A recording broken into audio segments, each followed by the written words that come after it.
Assalamualaikum warahmatullahi wabarakatuh. Nama saya Mahrigeni. Di video kali ini saya akan menjelaskan sedikit tentang Earthword, kata keterangan. Untuk memahaminya, simak video berikut.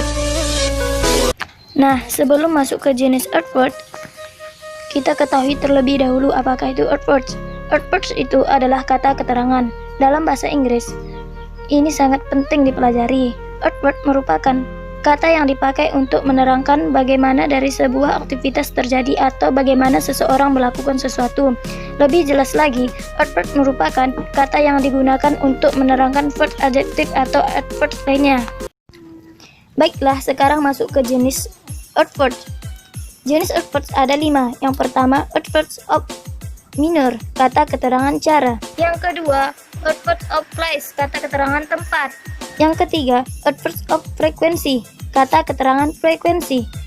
Frekuensi berkaitan dengan sering atau tidaknya suatu peristiwa atau perbuatan terjadi atau dilakukan. Yang keempat, adverbs of time, kata keterangan waktu. Adapun adverbs of frequency dan adverbs of time itu sama-sama keterangan waktu. Dan masuk ke jenis yang kelima, yaitu adverbs of degree, kata keterangan degree. Degree berarti tingkat atau level atau intensitas dari sesuatu. Sekarang kita akan membahas satu persatu. Yang pertama yaitu adverbs of minor. Adverbs of minor menjelaskan cara sesuatu terjadi atau dilakukan. Adverbs of minor menjawab pertanyaan how. Umumnya dibentuk dari adjektif yang ditambah akhiran li dengan makna dengan atau secara. Contoh kalimat misalnya, he walked quickly, dia berjalan dengan cepat. Kata walked adalah verb.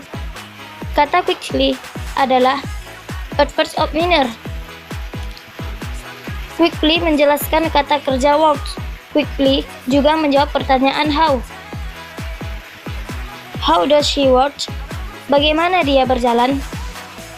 He walks quickly. Dia berjalan dengan cepat atau secara cepat. Perlu kita ketahui juga bahwa tidak semua adverb of minor berakhiran li. Ada juga yang tidak berakhiran li. Contohnya, hard artinya keras atau sungguh-sungguh. Hard itu adalah adjektif. Kalau kita ubah menjadi adverb, kalimatnya tetap hard tanpa akhiran li. Kalau kita tambahkan li seperti hardly, maka artinya sudah berbeda.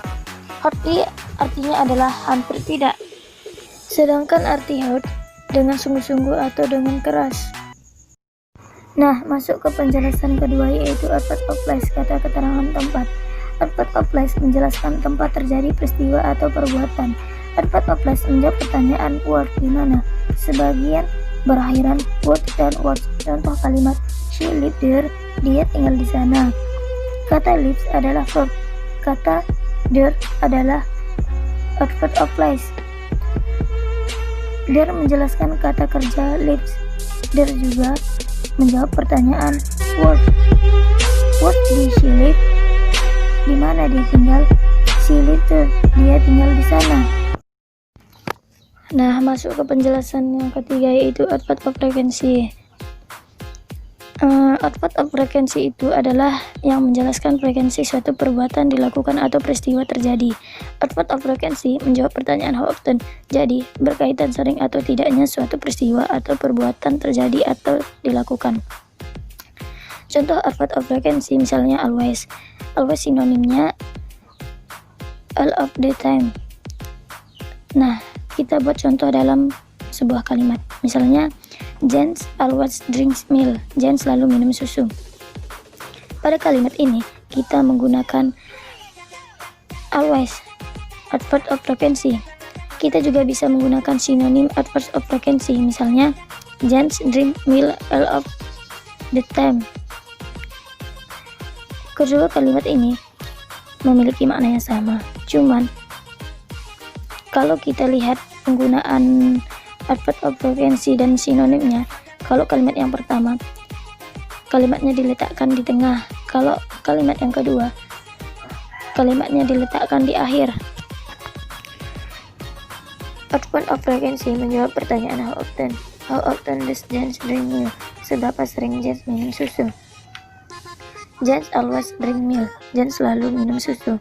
Bisa juga menggunakan kalimat James drink milk all of the time. Maknanya tetap sama. Perlu kita ketahui juga bahwa output of frequency bisa juga berakhiran li, cuman maknanya berbeda dengan output of minor. Jadi, output of frequency fungsinya yaitu per atau setiap, contohnya misalnya hourly per jam atau setiap jam, daily per hari atau setiap hari. Nah, masuk ke penjelasan yang keempat yaitu output of time, kata keterangan waktu. Output of time menjelaskan waktu terjadinya peristiwa atau perbuatan. Output of time menjawab pertanyaan when. Output of time dibagi menjadi dua jenis, yaitu definite time tentu dan indefinite time tak tentu. Contoh tentu, today hari ini. Contoh tak tentu, recently baru-baru ini, soon segera. Kita buat contoh kalimat, misalnya she arrived yesterday, dia tiba di sini hari ini. Mungkin hanya ini dari saya akhiri. Wassalamualaikum warahmatullahi wabarakatuh.